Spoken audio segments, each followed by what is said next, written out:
드라마 대본을 잘 고르기로 유명한 유나가 선택한 드라마. 폭군의 셰프는 TVN의 주말 드라마입니다. 오늘은 이 드라마의 원작 웹툰을 기반으로 스토리를 소개해드리려고 합니다. 본 영상은 스포가 포함된 영상입니다. 그럼 바로 시작하겠습니다. 이곳은 요리의 심장이라 불리는 파리입니다. 세계 최고 권위의 요리 대회가 열리는 현장은 보이지 않는 열기로 후끈 달아올라 있었죠. 수많은 조리대 위로 새하얀 셰프복을 입은 사람들의 손길이 바빠집니다. 그중 그 누구보다 치열하게 움직이는 한 사람이 눈에 띕니다. 바로 연지영, 그녀였어요. 그녀의 손끝에 닿는 식재료는 하나의 완벽한 예술 작품으로 재탄생하고 있었습니다. 칼날이 도마에 닿는 소리는 경쾌한 리듬이 되고, 뜨거운 팬 위에서 버터가 녹아내리는 소리는 감미로운 전주곡처럼 들렸죠. 그녀의 주방은 마치 완벽하게 통제된 오케스트라의 연주장 같았답니다. 마침내 길었던 침묵이 깨지고 장내의 우승자의 이름이 울려 퍼집니다. 바로 연지영이었습니다. 순간 대회장은 환호성이 파도처럼 밀려오고 수많은 카메라 플래시가 그녀를 향해 터졌습니다. 프랑스 최고의 셰프라는 영예가 바로 그녀의 것이 되는 순간이었죠. 반짝이는 트로피를 손에 쥔 그녀의 얼굴에 비로소 옅은 미소가 번졌습니다. 하지만 그 찰나의 영광은 주머니 속에서 울리는 날카로운 진동에 의해 산산조각 나고 말았습니다. 한국에서 온 부재중 전화, 그리고 아버지가 위독하시다는 세상이 무너지는 듯한 소식이었습니다. 방금 전까지 세상을 다 가진 듯했던 환희는 순식간에 차가운 재가 되어 흩어졌어요. 귀를 찢을 듯한 환호성은 멀어지고 눈부신 조명은 아득하게만 느껴졌죠. 그녀의 세계는 오직 아버지라는 단 하나의 단어로 좁혀졌습니다. 지영은 모든 것을 내던지고 공항으로 향했어요. 하얀 셰프복에 묻은 소스 자국도, 흐트러진 머리도 신경 쓸 겨를이 없었죠. 오직 한시라도 빨리 아버지 곁으로 가야 한다는 생각뿐이었습니다. 슬픔과 초조함에 잠식된 채 비행기 탑승구를 향해 달리던 바로 그 순간, 정말 기이한 현상이 그녀를 덮쳤습니다. 눈앞이 새하얗게 변하면서 모든 소음이 사라졌거든요. 공항의 차가운 대리석 바닥을 딛고 있던 발이 허공에 뜨는 듯한 극심한 현기증과 함께 현대 문명의 상징 같았던 공항의 풍경이 마치 물감이 번지듯 녹아내렸어요. 그리고 정신을 차렸을 때 그녀는 딱딱한 아스팔트가 아닌 축축한 흙과 낙엽 위에 쓰러져 있었습니다. 코끝을 찌르는 건 매캐한 도시의 배기가스가 아니라 짙은 소나무 향과 흙냄새, 그리고 희미하게 풍겨오는 나무 타는 연기였죠. 그녀의 눈에 비친 건 하늘을 찌를 듯 솟은 빌딩이 아닌 끝없이 펼쳐진 낯선 숲이었어요. 이 11세기 파리의 영광은 한순간에 사라지고 그녀는 역사의 어느 한 페이지 속으로 툭 하고 내던져진 겁니다. 몸에 걸친 새하얀 셰프복만이 방금 전까지의 삶이 꿈이 아니었음을 증명하는 유일한 증거였죠. 혼란과 절망 속에서 얼마나 헤맸을까요? 낯선 산 속에서 굶주림과 추위에 떨던 지영은 마침내 한 무리의 사람들과 마주치게 됩니다. 갓을 쓰고 비단 노포를 입은 한눈에 봐도 평범한 분들이 아니었죠. 그들의 경계심 가득한 눈빛 앞에서 지영은 자신이 처한 상황을 필사적으로 설명하려 했지만 그녀의 말은 그저 미친 여인의 헛소리로 취급될 뿐이었어요. 무리의 우두머리로 보이는 사람은 임숭재라는 관리였는데요. 그는 왕명을 받고 아름다운 여인들과 진귀한 물품을 구해 궁으로 바치는 채용사의 임무를 수행 중이었다고 해요. 그의 눈에 기이한 옷차림의 지영은 그저 별종일 뿐 그 이상도 이하도 아니었던 거죠. 이대로 끌려가거나 버려져 죽을 수는 없었어요. 절체절명의 순간, 지영은 자신의 유일한 무기이자 존재의 이유인 요리를 떠올립니다. 그녀는 떨리는 목소리로 제안했어요. 자신을 믿고 딱 한 번만 기회를 준다면 평생 맛보지 못한 음식을 대접하겠다고요. 임숭재는 코웃음을 쳤지만 그의 눈빛에 스치는 아주 작은 호기심을 지영은 놓치지 않았습니다. 허락이 떨어지자 지영의 눈빛이 순식간에 달라졌어요. 그녀는 더 이상 길 잃은 여인이 아니었죠. 주방이라는 전쟁터를 지휘하던 당당한 셰프의 모습으로 돌아온 겁니다. 그녀는 주변을 빠르게 훑으며 사용할 수 있는 도구와 재료를 파악하기 시작했어요. 변변찮은 조리도구와 흔한 고기 한 덩이. 하지만 그녀의 머릿속에서는 이미 수백 가지의 레시피가 펼쳐지고 있었죠. 그녀가 선택한 메뉴는 바로 스테이크였습니다. 저온의 물에서 오랜 시간 천천히 고기를 익혀 그 부드러움과 풍미를 최고로 끌어올리는 21세기의 조리법 말이에요. 물론 이곳에 수비드 머신이나 진공 포장기가 있을 리 만무했죠. 하지만 지영은 포기하지 않았습니다. 그녀는 부하들을 시켜 일정한 온도를 유지할 수 있도록 장작불을 아주 미세하게 조절하게 했어요. 커다란 가마솥에 물을 채워 온도를 맞추는 동안 그녀는 진공 포장지를 대신할 것을 찾아 나섰죠. 그녀의 눈에 들어온 것은 바로 막 잡은 돼지의 방광이었습니다. 사람들이 경악하는 시선에도 아랑곳하지 않고 그녀는 그것을 깨끗하게 손질해 고기를 넣고 내부의 공기를 완벽하게 빼냈어요. 수년간의 경험으로 다져진 그녀의 손은 물의 온도를 정확히 가늠했고 시간의 흐름을 본능적으로 계산해냈습니다. 의심과 조롱의 눈으로 지켜보던 임숭재와 부하들의 표정은 시간이 흐를수록 경이로움으로 바뀌어갔어요. 마침내 오랜 기다림 끝에 지영이 꺼내놓은 고기 덩어리는 겉보기엔 그저 평범해 보였죠. 하지만 그녀가 칼을 대는 순간 모든 것이 달라졌습니다. 칼날이 아무런 저항 없이 스르륵 들어가자 연분홍빛 속살이 모습을 드러냈고 그 안에 가둬져 있던 육즙이 폭포수처럼 흘러나왔거든요. 임숭재가 조심스럽게 한 점을 입에 넣는 순간 그의 눈이 경악으로 커졌습니다.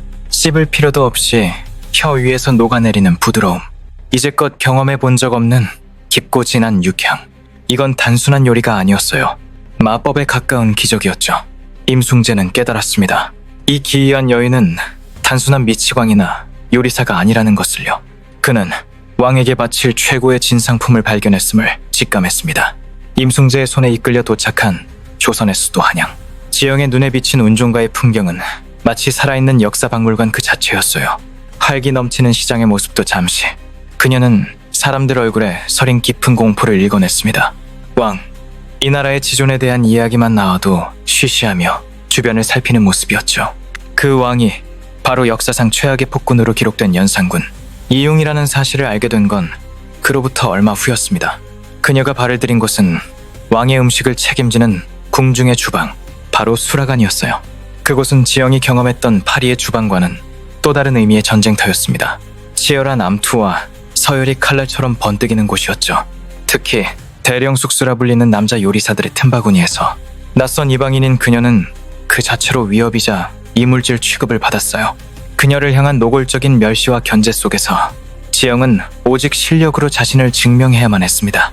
그리고 운명의 날이 밝았어요.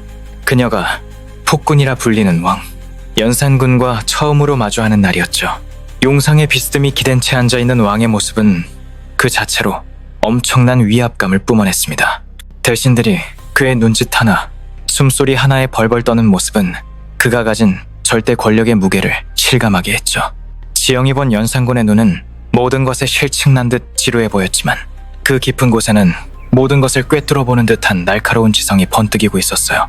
그는 사상 최악의 폭군인 동시에 그 누구보다 예민하고 까다로운 미각을 지닌 최고의 미식가였던 겁니다. 지영은 자신의 목숨을 건 첫 수라상을 올렸습니다. 그녀가 준비한 음식은 단순한 진미가 아니었어요. 그것은 일종의 도전장이자 자기소개서였죠. 조선의 식재료를 사용했지만 그 조리법과 형태는 완전히 새로운 것이었으니까요. 모든 이들이 숨을 죽이고 지켜보는 가운데 연산군이 마침내 수저를 들었습니다. 그의 미간이 미세하게 좁혀졌어요. 신하들이 올리는 아첨 섞인 진미에 질려있던 그의 혀끝에 생전 처음 느껴보는 맛의 조화가 강렬한 파문을 일으킨 거죠. 그것은 단순히 맛있다는 감각을 넘어 지적인 호기심을 자극하는 맛이었습니다. 연산군은 말없이 지영을 아주 흥미롭게 바라보았고 그는 마치 자신을 즐겁게 할 새로운 장난감을 발견한 아이 같았죠. 지영은 그 순간 직감했습니다. 자신은 살아남았다고. 하지만 동시에 결코 벗어날 수 없는 거대한 덫에 걸려들었다는 것을요. 연산군의 절대적인 총애를 받게 된 지영은 그의 전속 요리사, 즉 대령 숙수로서 수라관에 자신의 자리를 확실히 굳혔습니다. 그녀의 주방은 이제 경이로운 창조의 공간이 되었죠. 그녀는 조선이라는 낯선 땅에서 21세기의 기억을 바탕으로 상상조차 할 수 없었던 요리들을 만들어내기 시작했어요. 어느 날 그녀는 왕에게 티라미수를 바쳤습니다. 마스카포네 치즈도 에스프레소도 없는 이곳에서 이건 거의 불가능에 가까운 도전이었죠. 하지만 그녀는 밤새 두부를 곱게 갈아 압착하고 숙성시켜 치즈와 비슷한 질감을 만들어냈고 보리를 까맣게 볶고 진하게 우려내 커피의 쌉쌀한 풍미를 재현하게 됩니다. 부드러운 크림과 쌉쌀한 향, 달콤한 맛이 어우러진 그 과자를 맛본 연산군은 잠시 말을 잃었습니다. 그건 그가 평생 느껴보지 못한 맛이었기 때문이었죠. 그녀의 창의력은 여기서 그치지 않았습니다. 신선한 생선으로 만든 초밥, 춘장을 직접 만들어 볶아낸 짜장면, 매콤하고 고소한 궁보개전까지. 그녀가 선보이는 요리는 단순한 음식이 아니었어요. 그것은 연산군에게 새로운 세계를 열어주는 창문이었고 지루한 궁중 생활의 유일한 활력소였죠. 작가가 방대한 자료조사를 통해 고증한 것처럼 그녀는 조선시대에 존재했거나 혹은 대체 가능한 식재료들을 기적처럼 찾아내어 자신의 요리를 완성시켰습니다. 하지만 빛이 강할수록 그림자도 짙어지는 법이죠. 왕의 총애가 깊어질수록 그녀를 향한 시기와 질투 또한 맹렬해졌어요. 특히 왕의 사랑을 온전히 받아야 할 중전에게 지영은 눈엣 가시 같은 존재였습니다. 그녀의 요리를 향한 왕의 집착은 곧 자신에게서 멀어진 왕의 마음을 의미했기 때문이죠. 수라간의 다른 요리사들, 왕의 관심에서 밀려난 권력가들은 보이지 않는 곳에서 음모를 꾸미기 시작했습니다. 중요한 식재료가 갑자기 사라지거나 그녀의 출신에 대한 흉흉한 소문이 퍼지는 등 궁중의 암투는 교묘하고도 치명적인 방식으로 그녀의 목을 조여왔어요. 이러한 위협 속에서 지영은 더욱 영리해져야만 했습니다. 완벽한 요리를 위해선 최고의 재료가 필요했고 이를 위해선 궁 밖으로 나가 자신만의 공급망을 구축해야 했죠. 그녀는 신분제도가 엄격한 조선 사회에서 가장 천대받는 계층인 백정과 손을 잡는 것도 서슴지 않았습니다. 최상급의 고기를 다루는 그들의 기술과 지식은 그녀에게 꼭 필요했거든요. 미래의 평등한 사회에서 온 그녀에게 신분의 귀천은 아무 의미가 없었어요. 오직 실력과 신뢰만이 중요할 뿐이었죠. 이런 파격적인 행보는 그녀를 더욱 고립시키기도 했지만 동시에 그녀가 단순한 요리사를 넘어 자신의 생존을 스스로 개척하는 강인한 인물임을 증명하는 것이기도 했습니다. 그녀는 맛을 통해 왕을 사로잡았고 이제는 지혜를 통해 궁중의 정치에서 살아남아야 했어요. 수라상은 점차 지영과 연산군 두 사람만의 은밀한 세계가 되어갔습니다. 화려한 식탁을 마주하고 앉아 두 사람은 음식을 매개로 기묘한 대화를 나누었죠. 그 시간만큼은 그는 폭군이 아니었고 그녀는 정체불명의 이방인이 아니었어요. 오직 미식가와 그를 만족시키는 셰프만이 존재할 뿐이었습니다. 지영의 마음은 매일같이 천국과 지옥을 오갔어요. 그녀는 낮에는 연산군의 광기 어린 폭정을 목격해야 했습니다. 사소한 이유로 신하의 목을 베고 백성들의 고열을 짜내 연회를 여는 그의 모습은 분명 악마와도 같았죠.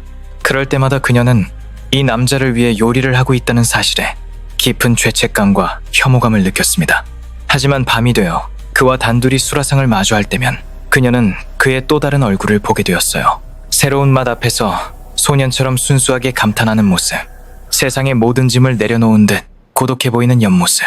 그녀는 자신도 모르는 사이에 이 위험한 남자에게 연민과 비슷한 감정을 느끼기 시작했습니다. 그가 다른 궁녀에게 잠시 눈길을 줄 때면 자신도 모르게 날카로운 질투심이 솟아오르는 것을 느끼며 소스라치게 놀라기도 했죠. 이것은 살아남기 위한 자기기만일까요? 아니면 위험한 끌림일까요? 그녀는 자신의 감정조차 확신할 수 없었습니다. 연산군 역시 마찬가지였어요. 그에게 연지영이라는 여자는 이제껏 겪어보지 못한 종류의 인간이었습니다. 궁의 모든 이들은 그의 앞에서 거짓을 고하고 아첨을 떨었죠. 하지만 그녀가 올리는 음식은 언제나 정직했어요. 그녀의 요리는 그의 권력에 굴복하지 않았고 그의 비위를 맞추려 하지도 않았죠. 그저 연지영의 요리로서 완벽하게 존재할 뿐이었습니다. 그 정직함이, 그 예측 불가능성이 연산군을 미치도록 사로잡았어요. 그녀의 음식은 그가 유일하게 통제할 수 없는 영역이었고 그래서 더욱 갈망하게 되는 미지의 세계였죠. 그는 지영을 지키기 시작했습니다. 그것은 사랑이나 연정과는 다른 자신의 유일한 즐거움을 빼앗기고 싶지 않다는 이기적인 소유욕에 가까웠어요. 그녀의 목숨은 곧 자신의 혀가 누릴 수 있는 쾌락의 보존과 직결되는 문제였으니까요. 이 기묘한 공생관계 속에서 두 사람의 감정은 애정과 증오, 소유욕과 연민이 뒤섞인 위험한 감정의 소용돌이 속으로 점점 더 깊이 빠져들고 있었습니다.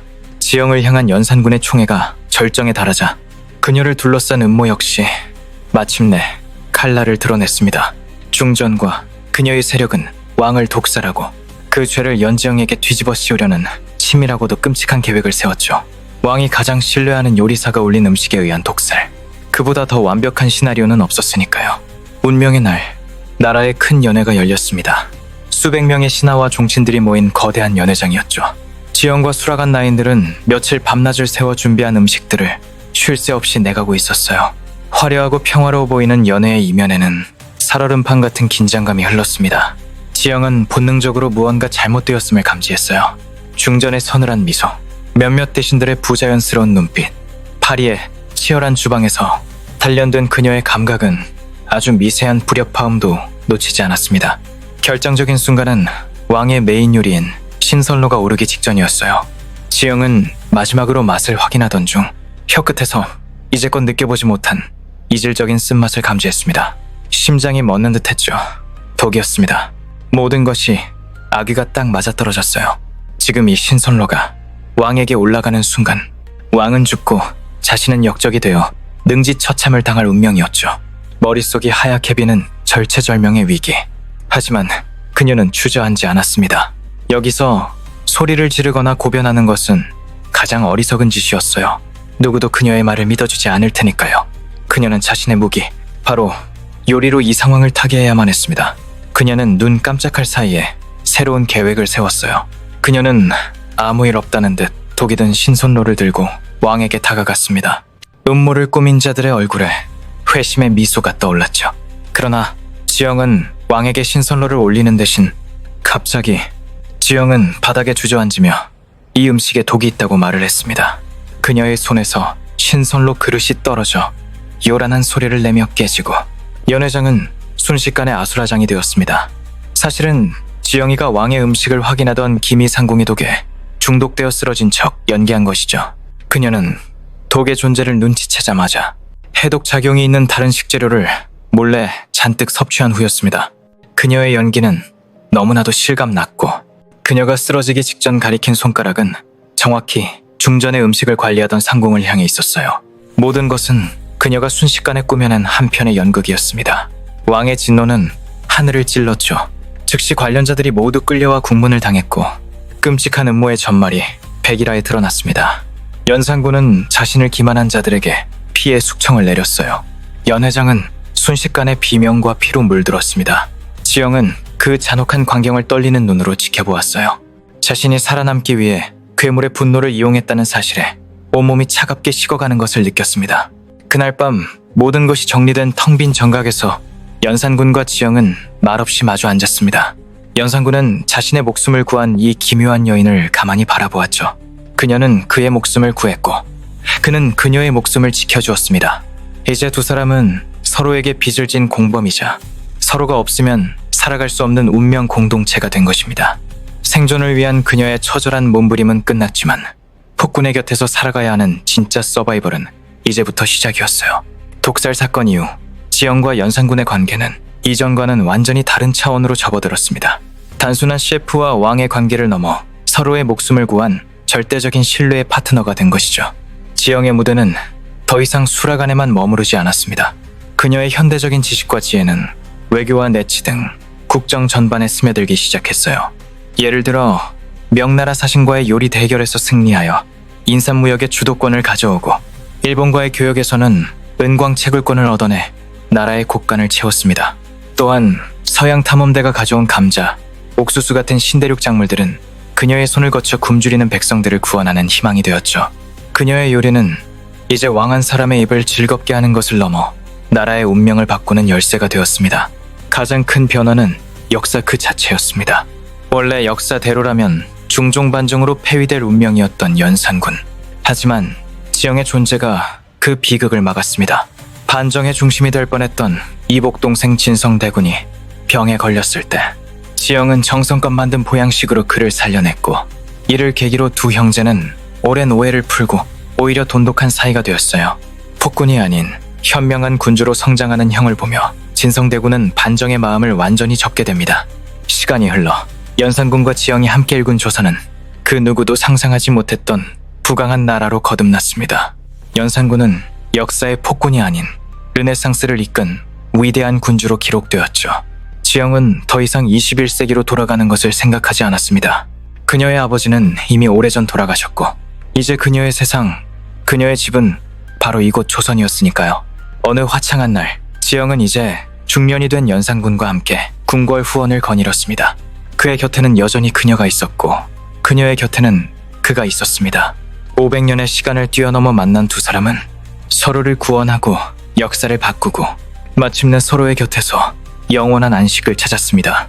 폭군의 셰프가 만들어낸 가장 완벽한 요리는 바로 두 사람이 함께 빚어낸 새로운 세상과 그들의 행복한 삶 그 자체였답니다.